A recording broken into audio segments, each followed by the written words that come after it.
अम्लीय वर्षा। तो अम्लीय वर्षा के बारे में पढ़ना क्या क्या है। अम्लीय वर्षा क्या है, पहले पढ़ेंगे क्या क्या है, उसके बाद पढ़ेंगे इसका प्रभाव, अम्लीय वर्षा का।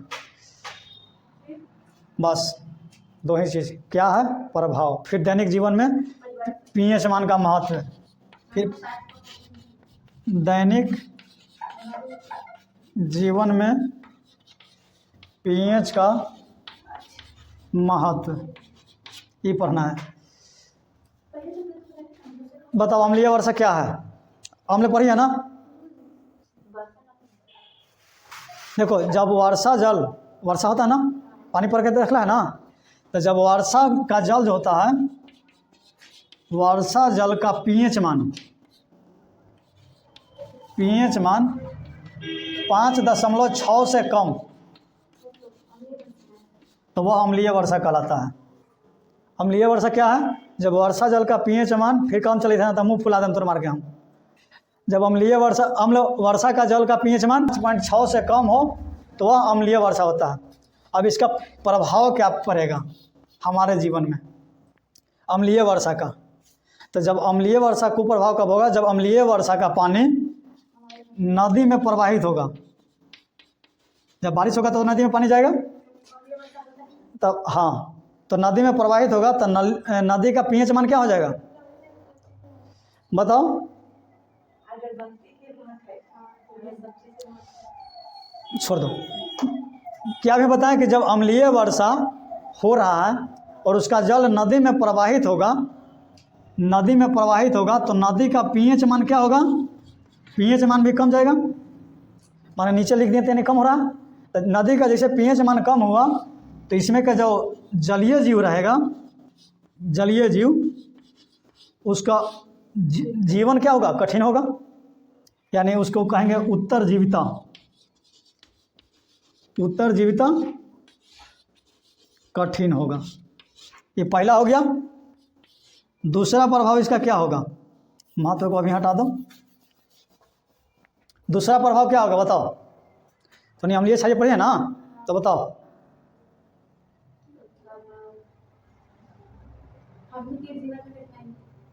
जब अम्लीय वर्षा होता है तो जो संगमरमर होता है, संगमरमर, इसका सूत्र CaCO3, तो जब संगमरमर से बना हुआ ताजमहल है, यह क्या होता है, काला पड़ने लगता है अम्लीय वर्षा की वजह से।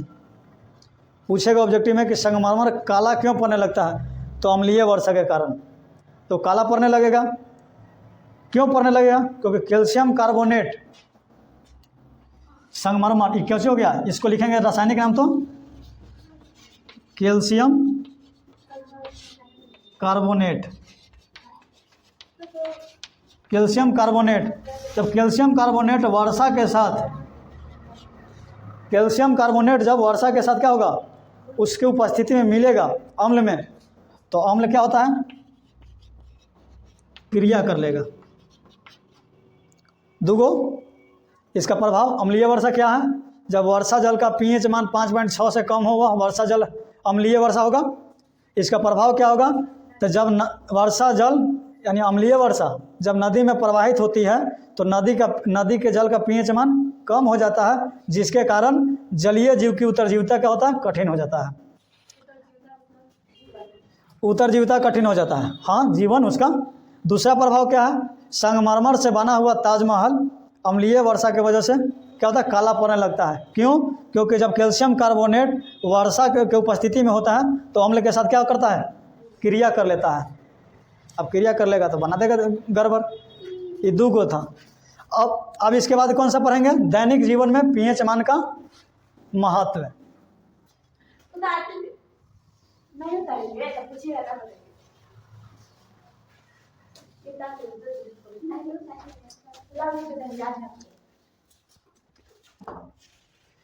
फिर है कुछ दैनिक जीवन में पीएच मान का महत्व।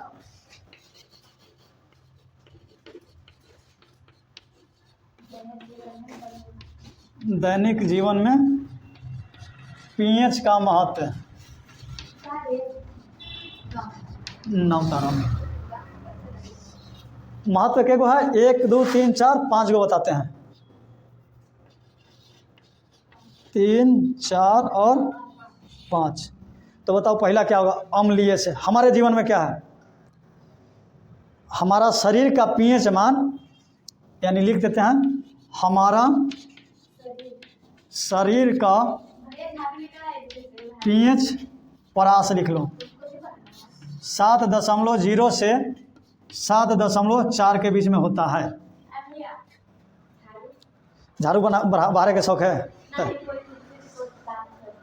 अच्छा ठीक है तो जाओ जाओ जाओ जाओ नीचे होगा दुकान में मांग लेना 7.8 तक लिख लेना मैया 7.4 तो ब्लड के होता है जाओ। यानी हमारा शरीर का पीएच प्लस कितना है 7 से लेकर के 7.8 के बीच में। इसके बीच में क्या करता है कार्यशील रहता है कार्यशील। हमारा शरीर का पीएच प्लस 7.0 से 7.8 के बीच में क्या होता है कार्यशील रहता है। जाने दो। दूसरा अब वर्षा जल का पीएच मान अगर 5.6 से कम होगा तो उसको अम्लीय वर्षा बताए थे अभी। दूसरा में लिखेंगे कि पौधे को एक विशिष्ट पीएच की आवश्यकता होती है। यानी दूसरा में लिख लेंगे इसका महत्व पौधों का एक विशिष्ट पीएच का महत्व होता है। तीसरा क्या लिखेंगे कि जैसे तीसरा में ध्यान दो हमारे उदर भाग उदर किसको बोलते हैं ध्यान है नहीं उदर मैया बोलते हैं देहात में उदर को बोलते हैं क्या पेट। हाँ तो हमारे उदर में कौन सा अम्ल पाया जाता है HCl जिसका पूरा नाम क्या है हाइड्रोक्लोरिक अम्ल। यानी उदर में क्या पाया जाएगा HCl का पूरा नाम हाइड्रोक्लोरिक अम्ल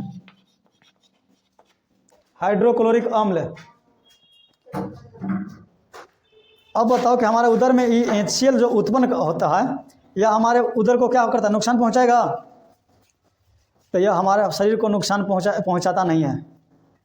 तो HCl रहता है हमारे पेट में यानी उदर भाग में वह हमारे शरीर को बिना नुकसान पहुंचाए भोजन को क्या करता है पचाने में मदद करता है। अगर HCl नहीं हो तो भोजन नहीं पचेगा तो उसको होने के लिए ज़रूरी है। लेकिन अगर गलती से HCl ज़्यादा हो जाए HCl की मात्रा अधिक हो जाए बताओ तो क्या होगा शरीर में जैसे ही HCl का मात्रा अधिक हुआ यानी अम्ल ज़्यादा होगा तो हमारा पेट में दर्द होने लगेगा। HCl ज़्यादा होने से क्या होगा पेट दर्द या जलन का अनुभव होगा। हाँ अम्ल ज़्यादा हो तो कुछ तो हो जाता कभी कभी पेट दर्द करने लगा है न तो लगा कि कुछ जड़ी थे अंदर। तब बताओ कि ये सब कैसे होगा जब अधिक मात्रा में HCl उत्पन्न होगा तब। हाँ तब इसके लिए उपाय क्या है तब पेट दर्द करेगा तो इसका उपाय क्या है उपाय एक दवाई का नाम होता है एंटासिड। एंटासिड क्या है यह एक प्रकार की क्षार है एक प्रकार क्या है क्षार। तो अब बताओ कि अम्ल जब ज़्यादा हुआ तो हम हल्का क्षार यानी एंटासिड को दवाई के रूप में खाएं तो क्या होगा। तो हम बताएं थे मैया कि जब अम्ल है और क्षार के साथ अभिक्रिया कर रहा है तो क्या बनाएगा यह उदासीन बनाएगा उदासीन होगा।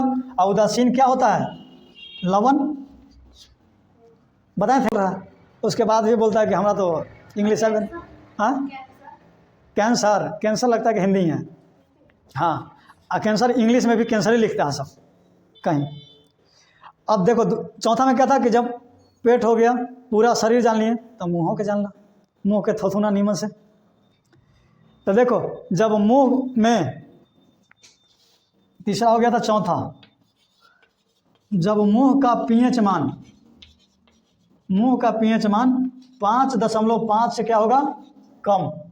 नीचे में कर दिया तीर तो यानी कुछ हो गया कम, यहाँ कर दिया ऊपर तो ज़्यादा, यानी 5.5 से पीएच मान मुंह के कम हो जाएगा तो हमारा दांत में जो ऊपर भाग में पाया जाता है कुछ इनेमल, दांत के ऊपरी भाग कुछ होता है, दांत के ऊपरी भाग को बोलते हैं इनेमल। नहीं, लिखवाएंगे हम सब लाइन टू लाइन बोल के। इनेमल, दांत के ऊपरी भाग को क्या बोलेंगे, इनेमल। दांत में दो प्रकार के जान जाओ, मान लो कि दांत ऐसा टाइप के हैं, ऐसा ना रहा है मैया, आई लगल रहता नीचे मसूरा से, ठीक। इसके ऊपरे वाले भाग को बोलते हैं क्या, इनेमल। हाँ, ऊपरी वाले परत। पूछेगा शरीर के सबसे कठोर तत्व कौन हुआ है, तो इनेमल, जो कहाँ पाया जाता है, दांत में। दांत के सबसे ऊपर का बड़े कठोर हुआ है। और अंदर वाले भाग को क्या बोलते हैं, डेंटाइन। अंदर क्या बोलेंगे हम, डेंटाइन। ऊपर इनेमल। तो इनेमल क्या हो जाएगा, जब 5.5 पीएच मान से कम होगा तो इनेमल क्या होगा, यह इनेमल संक्षारित हो जाएगा। संक्षारित पहला चैप्टर में पढ़ी थी साहब।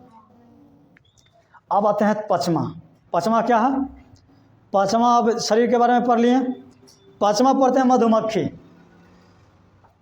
तो मधुमक्खी या एक वो होता है नेटल का डंक, देखी है ना, देखी होगी सब। एक प्रकार की पत्ता है,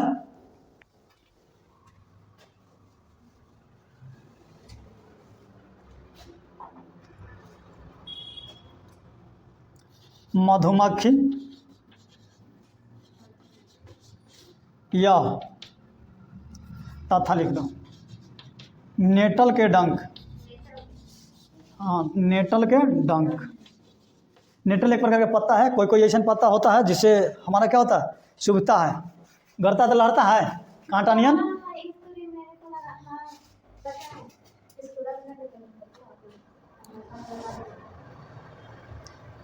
तो बताओ कि उसमें क्या है, मधुमक्खी के डंक में कौन सा अम्ल पाया जाता है, लिखवाए थे, मेथेनोइक अम्ल। मेथेनोइक अम्ल। जब मधुमक्खी के डंक से मेथेनोइक अम्ल निकलेगा तो हमने क्या होगा, लहर उत्पन्न होता है। लहरता है, मधुमक्खी काटल है ना तेरा मैया अभी तक लेना जिंदगी में नहीं, हाडा मधुमक्खी में अंतर है। अब बताओ कि अब उस मधुमक्खी काट दिया था लहर रहा, हम उसको क्या उपचार करेंगे घर में।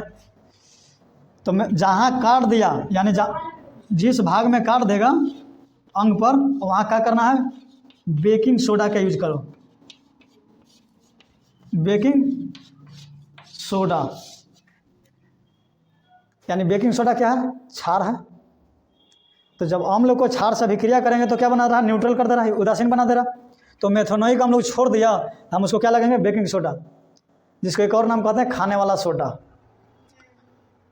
यह क्या है, यह दुर्बल क्षारक है।